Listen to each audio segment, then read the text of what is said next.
Morning दोस्तों। आज जिस टॉपिक को अपन कंप्लीट करेंगे वो है फ्री ट्रेड एग्रीमेंट्स को लेकर के। हम जानेंगे कि इसका मीनिंग क्या होता है। हम जानेंगे कि इंडिया ने अभी एक्चुअली में कितने फ्री ट्रेड एग्रीमेंट्स कर रखे हैं, कितनी कंट्री से वो हम जानने की कोशिश करेंगे, और फ्यूचर में कितने फ्री ट्रेड एग्रीमेंट्स करने वाला है अभी नियर फ्यूचर में, वो भी हम देख लेंगे यहाँ पे। और एक्चुअली में फ्री ट्रेड एग्रीमेंट से क्या होता है ना, कंट्री को हेल्प मिलती है, लेकिन इंडिया को हेल्प नहीं मिली है। इंडिया में तो एक्चुअली और उल्टा क्राइसिस स्टार्ट हो चुका है, और इस क्राइसिस को ख़त्म करने के लिए क्या सॉल्यूशंस होंगे वो भी हम देखेंगे। हम एक्चुअली में वे फॉरवर्ड्स भी देखेंगे। हम सिर्फ क्रिटिसाइज नहीं करेंगे, हम देखेंगे कि इसका इलाज क्या करेंगे। चलो ठीक है, सबसे पहले हम ये जानते हैं कि फ्री ट्रेड एग्रीमेंट्स होता क्या है। सबसे पहली चीज़ तो ये होती है ना कि जब दो या दो से ज़्यादा कंट्रीज़ मिल कर के कुछ ट्रेड एग्रीमेंट्स करते हैं, मतलब कि किस तरह के कोई पेपर पे साइन करते हैं, लेकिन वहाँ कुछ कंडीशंस होती हैं, उन कंडीशन फुलफिल होती है, तभी मैं मानता हूँ कि फ्री ट्रेड एग्रीमेंट्स वहाँ पे हो गया। पहली कंडीशन क्या होती है कि वहाँ पे टैरिफ जो है उसे कम कर दिया जाता है। टैरिफ सिंपल भाषा में मतलब होता है इंपोर्ट ड्यूटी को कम करते हैं।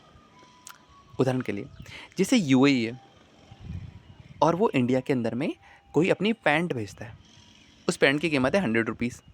ठीक है, इंडिया ने क्या किया, इंडिया ने कहा कि हमें ना आप जो पैंट भेजते हैं ना उसमें हम 30% का इंपोर्ट ड्यूटी लगा देंगे। मतलब कि जहाँ पहले पैंट 100 रुपये की इंडिया में आ रही थी, तो अब वो पैंट कितनी की आएगी, 130 रुपये की आएगी। ठीक है, ये महंगी हो गई नहीं हुई, बिल्कुल महंगी होगी। तो इंडियंस कौन सी पैंट खरीदेंगे, सस्ती या महंगी? सस्ती खरीदेंगे भाई। 130 रुपये या 30 रुपये एक्स्ट्रा दे करके हम पैसा क्यों, हम सामान क्यों खरीदेंगे? तो मतलब कि क्या होगा, यूएई का माल इंडिया में नहीं बिकेगा। इसको कहते हैं इम्पोर्ट ड्यूटी का बढ़ाना। हमने यहाँ पे बढ़ा दिया था 30%, इसको बोलते हैं 30% की इम्पोर्ट ड्यूटी। हम क्या करेंगे, ऐसी ड्यूटी को कम करेंगे। अगर ऐसी ड्यूटियाँ कम होती है तो मैं क्या करूँगा कि हाँ वहाँ पे उसको फ्री ट्रेड एग्रीमेंट्स कहे जाएंगे। दूसरी कंडीशन क्या होती है, ट्रेड बैरियर्स को कम करना। उदाहरण के लिए जैसे ये वाला एग्जांपल, यूएई इंडिया में पैंट को बेच रहा है। अब हम कहते हैं कि नहीं यार, आप तो ऐसा करना कि पैंट हो ना वो सिर्फ और सिर्फ सिल्क की होनी चाहिए। सिर्फ सिल्क की जो पैंट है उसी को हम इंडिया में अलाउ करेंगे, वरना हम अलाउ नहीं करेंगे। देखो अभी मैंने किसी भी तरह का टैक्स नहीं लगाया, इस वाले कंडीशन में कोई टैक्स नहीं लगाता हूँ, पर मैं एडिशनल किसी तरीके की और नई कंडीशन लगाना कि नहीं, हमारे आपकी जो पैंट है सिर्फ सिल्क की होनी चाहिए। अगर सिल्क की नहीं हुई तो उसको हम इंडिया में नहीं आने देंगे, हम इंडिया में आपका माल बिकने नहीं देंगे। तो उसको कहते हैं ट्रेड बैरियर। ऐसे ट्रेड बैरियर को भी हमें कम करना है। थर्ड क्या हो जाएगा, गुड्स एंड सर्विसेज को का जो ट्रेड है उसको प्रमोट करेंगे। ऐसा नहीं हो कि इंडिया कहते कि नहीं यार कि इस साल तो हम यूएई से कोई भी माल नहीं लेंगे, हम अगले साल से करेंगे। ऐसा नहीं होगा यहाँ पे। इंडिया भी गुड्स एंड सर्विसेज के जो ट्रेड होगा उसको वो प्रमोट करेगा, उसको कभी बाधा नहीं डालेगा। फोर्थ क्या हो जाएगा, इन्वेस्टमेंट्स चाहिए आपस में। इंडिया भी यूएई में इन्वेस्टमेंट करेगा और यूएई भी इंडिया में इन्वेस्टमेंट करेगा। अगर ये चारों कंडीशन फुलफिल होती है ना, तो मैं क्या कहता हूँ वहाँ पे फ्री ट्रेड एग्रीमेंट हो चुका है। ठीक है, अब हम ये बात देखते हैं कि इंडिया ने कितने फ्री ट्रेड एग्रीमेंट्स कर रखे हैं इस तरह से। तो हम यहाँ पे एक छोटा सा टेबल बनाते हैं, उससे समझ में आ जाएगा कि अभी करंट में कितने फ्री ट्रेड एग्रीमेंट्स हैं और कितनी कंट्रीज के साथ है, वो हम देखेंगे। और फ्यूचर मतलब 50 साल बाद नहीं, अभी न्यू ईयर फ्यूचर में कितने फ्री ट्रेड्स करने वाला है। अभी करंटली कितने फ्री ट्रेड एग्रीमेंट है, 15 है टोटल मिला करके। ठीक है, और कितनी कंट्रीज के साथ में, 27 कंट्रीज के साथ में।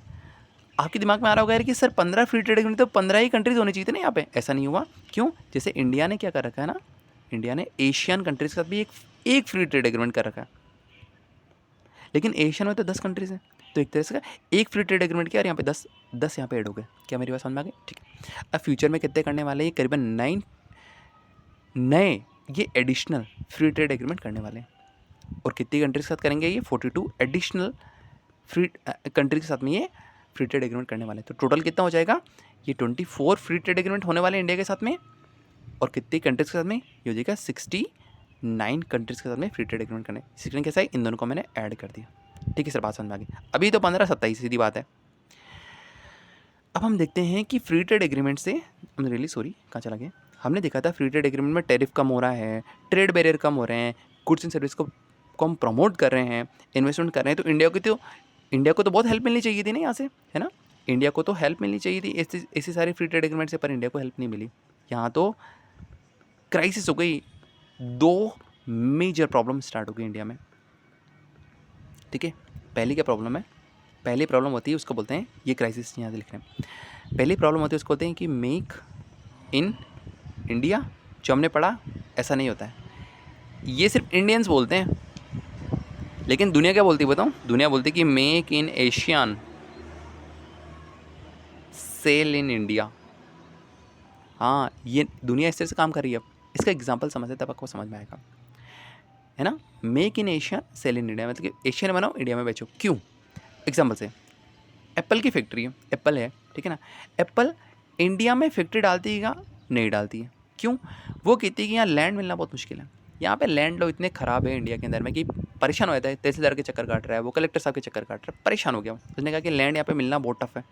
सेकंड, यहाँ जो लेबर है वो लेबर के पास इतनी स्किल ही नहीं है, वो स्किल्ड लेबर नहीं है कि जो आईफोन या उसके टेक्नोलॉजी के साथ में काम कर सकता है। और ख़ास बात क्या है कि यहाँ पर चीप लेबर भी नहीं है, सस्ती लेबर भी नहीं। एक तो स्किल भी नहीं है, ऊपर से महंगी लेबर है। तो वो कहता है कि इंडिया में हमें फैक्ट्री लगानी नहीं है। तो एप्पल कहाँ जाती है? एप्पल कहती है कि एशियन कंट्री चलो भैया, एशियन नेशन में जाती है, और वहाँ पे लैंड मिलना भी आसान है, वहाँ पे लेबर स्किल्ड भी है और चीप भी है। तो एप्पल कंपनी कहती है कि हमारे लिए तो एशियन कंट्रीज़ बेस्ट कंट्रीज़ है, यहाँ पे हमें हर चीज़ इजीली मिल रही। तो क्या होता है, एप्पल जाता है एशियन नेशन में अपनी फैक्ट्री डालता है। एशिया नेशन मतलब कि जैसे वियतनाम हो गया, लाओस हो गया, और मलेशिया हो गया, सिंगापुर हो गया, यहाँ चला जाता है वो, ठीक है। फॉर एग्जांपल एप्पल गया वियतनाम में, एशियन कंट्री से, वियतनाम में इसने फैक्ट्री डाल दी, इसने आईफोन बनाया और उस आईफोन को इसने इंडिया में बेचा, आईफोन को इंडिया में बेचा। लेकिन आईफोन जा कहाँ से रहा है? वियतनाम टू इंडिया जा रहा है। अच्छा, वियतनाम का तो फ्री ट्रेड एग्रीमेंट था ना? बिल्कुल था। तो इस फ्री ट्रेड एग्रीमेंट का फ़ायदा किसने उठाया? एप्पल ने उठाया। क्या मेरी बात समझ में आ रही नहीं आ रही? क्या बात समझ में आई? इस पूरे फ्री ट्रेड एग्रीमेंट का मज़ा किसने लिया? एप्पल जैसी कंपनी ने। कैसे? उसने वियतनाम में अपनी फैक्ट्री को डाला, वहाँ आईफोन बनाया, उस आईफोन को इंडिया में भेज दिया। इंडिया को भेजते समय उसने कहा नहीं नहीं नहीं, वियतनाम और इंडिया की तो फ्री ट्रेड एग्रीमेंट है, तो हम तो फ्री ट्रेड एग्रीमेंट के तहत भेज रहे हैं, मतलब कि इसका जो आईफोन वो सस्ता पड़ेगा इंडिया के अंदर में। क्या मेरी बात समझ में आई नहीं? आई थिंक यहाँ तक सब चीज़ें समझ में आ गई होगी। अच्छा, तो इंडिया को इससे लॉस क्या हुआ? इंडिया को लॉस क्या हुआ? इंडिया अब क्या कर रहा है ना, आईफोन को बाई कर रहा है, मतलब इंडिया क्या कर रहा है? इम्पोर्ट कर रहा है। क्या मेरी बात समझ में आई नहीं? जहाँ हम सोच रहे थे कि हम दुनिया को माल बेचेंगे, हम दुनिया से माल खरीद रहे हैं, हमारा तो इम्पोर्ट बढ़ गया। जॉब्स कहाँ गई?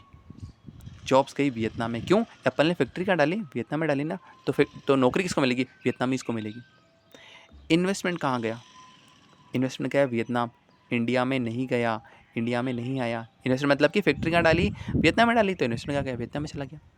तो ये तीनों लॉस हो रहे हैं इंडिया को, ठीक है। जहाँ पे हमें इंडिया को फ़ायदा होना चाहिए था, एक्चुअली में तो हमारे तो उल्टा दाव पड़ गया हमारे यहाँ पे। दूसरी प्रॉब्लम क्या हो रही है? दूसरी प्रॉब्लम है, सबसे मेजर प्रॉब्लम वो है ट्रेड डिफिसिट। आई थिंक ये समझ में आ गया होगा, ठीक है ना। आई थिंक समझ में आ गया होगा, इतना टफ भी नहीं था। देखो, हमने भी समझने की कोशिश की थी, तो हमें आ गया, तो आपको भी आ जाएगा ना, बिल्कुल आ जाएगा। अब ट्रेड डिफिसिट की बात करते हैं। ट्रेड डिफिसिट का मतलब क्या होता है? जब इम्पोर्ट ज़्यादा हो जाता है एक्सपोर्ट से, मतलब इंडिया कहाँ चले थे? इंडिया है ना, दुनिया से खरीद रहा ज़्यादा है, वो बेच नहीं पा रहा है, वो तो खरीद रहा है दुनिया से। जब ऐसी कंडीशन होती है तो ऐसी कंडीशन होनी नहीं चाहिए होती, ठीक है ना। क्यों? अगर हम किसी, जैसे कि इंडिया वियतनाम से आईफोन खरीद रहा है, तो पेमेंट तो करेगा ना। अच्छा, पेमेंट ये अब रुपये में नहीं करेगा। वियतनाम कहेगा सर गांधी जी हमारे तो चलते ही नहीं है, हमारे तो यहाँ पे यूएस डॉलर करती है, तो इंडिया का यूएस डॉलर कम पड़ता जाता है, हमारा जो फॉरेक्स जो काफ़ी कम हो जाता है। इसलिए हम कहते हैं कि हमें इंडिया को करना चाहिए था एक्सपोर्ट, पर कर क्या रहा एक्चुअली में? इम्पोर्ट। समझ में क्या? इम्पोर्ट से दिक्कत क्या होती है? इम्पोर्ट से हमारा फॉरेक्स डॉलर जो फॉरेक्स रिजर्व है वो कम होता जाता है, ठीक है। बात समझते हैं हम यहाँ पे कि किस तरह से हमारा जो ये इम्पोर्ट बढ़ रहा है, ठीक है ना। ट्रेड डिफिसिट देखते हैं हम, एशियन के साथ ही देखते हैं हम। एशियन का हमारा ट्रेड डिफिसिट कितना है? 400% का। मतलब कि जहाँ पे इंडिया अगर एशियन कंट्री को 100 करोड़ का सामान बेच रहा है ना, तो ये हमें 500 करोड़ का सामान बेच रहा है। क्यों? 100 करोड़ तो इससे ऑफसेट हो गया, और 400% मतलब कि ये 400 करोड़ ये एडिशनल माल बेच गया हमें। एशियन हमें 400 करोड़ का ज़्यादा माल बेच गया और हम सिर्फ 100 करोड़ का माल बेच पाए। क्या मेरी बात समझ में आई नहीं है? ठीक है। इसका मतलब क्या है कि हमने पेमेंट किस में, वो हमें अगर माल बेच रहा है तो हमने पेमेंट तो यूएस डॉलर में किया होगा ना, मतलब कि हमारा यूएस डॉलर खत्म हो रहा है। क्या मेरी बात समझ में नहीं है? ऐसा क्यों हो रहा है ना? ऐसा क्यों है कि एशियन वाला इंडिया को ज़्यादा माल बेच रहा है? ऐसा क्या है उनके पास में जो इंडिया के पास नहीं है? वो चीज़ समझते हैं। देखो, पहले एशियन में भी इम्पोर्ट ड्यूटी थी करीबन 30% की, मैं एग्जांपल ले रहा हूँ। इंडिया में भी इम्पोर्ट ड्यूटी थी 30% की। फॉर एग्जांपल, एशियन की एक 100 रुपये की टी शर्ट थी, वो इंडिया में आती थी तो 130 की पड़ती थी। और इंडिया की सेम टी शर्ट, इंडिया की भी एक टी शर्ट है जो 100 रुपये की आती थी और यहाँ पे 130 की पड़ती थी। तो इंडियन सोचते थे यार कि कोई मतलब ही नहीं वहाँ बेचने का, तो यार 30% का इम्पोर्ट ड्यूटी लगती है, 130 की टी शर्ट जाती है, तो कोई सेंस वाली बात नहीं, अपने ही बेचो। इंडियंस इंडिया में ही माल बेचते थे, एशियन में ही माल बेचते थे जब इम्पोर्ट ड्यूटी 30% थी। ये है बिफोर फ्री ट्रेड एग्रीमेंट्स। अब बात करते हैं हम आफ्टर फ्री ट्रेड एग्रीमेंट। अच्छा देखना ना, आपको समझ में आएगा कि क्यों वो ज़्यादा माल बेच पाते हैं। आफ्टर फ्री ट्रेड एग्रीमेंट क्या हो रहा है, अब एशियन की इम्पोर्ट ड्यूटी कितनी हो गई, 0। इंडिया की इम्पोर्ट ड्यूटी कितनी हो गई, 0। अब इंडिया की जो टी शर्ट थी 100 रुपये की, वो अब एशियन में भी 100 रुपये की ही बिकेगी, क्यों, इम्पोर्ट ड्यूटी है ही नहीं। एशियन की 100 रुपये की टी शर्ट थी, वो भी अब इंडिया में 100 रुपये की बिकेगी। अब दोनों की जो टी शर्ट है ना सेम रुपये की आ रही है, ठीक है ना। अब क्या हो गया, प्राइस हो गया दोनों की टी शर्ट का सेम। तो अब मैटर क्या करेगा, क्वालिटी, ठीक है। आप भी जब दुकान पे आते हो ना, 2 टी शर्ट दिखाता है दुकानदार, तो आपको लगता है कि यार दोनों है ना 300 रुपये की है, तो फिर आप क्या देखते हो, ऐसा कपड़ा किसका बेटर है, जैसे कपड़ा बेटर है आप वो उठाते हो। जब प्राइस सेम हो जाती है ना, तो हम क्वालिटी देखते हैं। क्वालिटी में एशियन की क्वालिटी इंडिया से बहुत बेटर है, एशियन की टी शर्टें इंडिया से बहुत बेटर आती, और दोनों के रेट सेम है, तो किसका माल ज़्यादा बिकेगा, एशियन वाला ज़्यादा माल बिकेगा, तो इसलिए एशियन ज़्यादा माल बेचता है। क्या प्रॉब्लम समझ में ही नहीं, समझ में यहाँ पे। तो मतलब कि हमारी एक्चुअल प्रॉब्लम क्या हो रही है, इंडिया की प्रॉब्लम है रियल में कि इंडिया में लैंड इजीली नहीं मिल रही है, जो लेबर है वो स्किल्ड नहीं है, लेबर है वो चीप नहीं है, और ख़ास बात क्या है कि हमारे यहाँ पे क्वालिटी इतनी ज़्यादा पुअर है। इस वजह से ही हमारा जो एक्सपोर्ट है वो कम होता है और हमें इम्पोर्ट ज़्यादा होता है, हमें ज़्यादा खरीदना पड़ता है। हमारे सॉल्यूशंस भी यही है, अगर हमें ठीक करना है ना तो हमें लैंड रिफॉर्म करने पड़ेंगे, ठीक है। जो बाहर के इन्वेस्टर्स आते हैं ना, जैसे मॉर्गन स्टैनली हो गया, एप्पल जैसी कंपनी आती है ना, वो तहसीलदारों के चक्कर काटते हैं, वो जेन्युइनली चक्कर काटते हैं तहसीलदारों के सामने, और एसडीएम साहब के सामने, कलेक्टर साहब के सामने वो चक्कर काटते रहते हैं कि साहब मेरी फाइल पास कर दो। अगर इतनी दिक्कत कौन अपनाएगा ना, वो तो सीधा कहेंगे सर हटो यार, वियतनाम चलते हैं या लाओ चलते हैं, ऐसी जगह चलते हैं जहाँ पे कि हमें इशू नहीं हो, ठीक है। हमें लैंड रिफॉर्म करने की ज़रूरत है, हमारे लेबर को स्किल्ड बनाने की ज़रूरत है, वहाँ पर इस मार्केट को, लेबर मार्केट को थोड़ा सा रिफॉर्म करने की आवश्यकता है, ताकि ये जो अगर हमारे यहाँ पे सस्ता लेबर नहीं है ना, तो लेकिन स्किल्ड लेबर होगा तो एप्पल कंपनी ज़्यादा पैसा देने को तैयार है, लेकिन स्किल्ड नहीं तो कोई सेंस ही नहीं वहाँ पे। इसलिए हमें इस पूरे मार्केट को रिफॉर्म करने की आवश्यकता है और हमें अपनी क्वालिटी को बेटर करना पड़ेगा। ये सब पूरा आर्टिकल था, आई थिंक समझ में आ गया होगा। Thank you.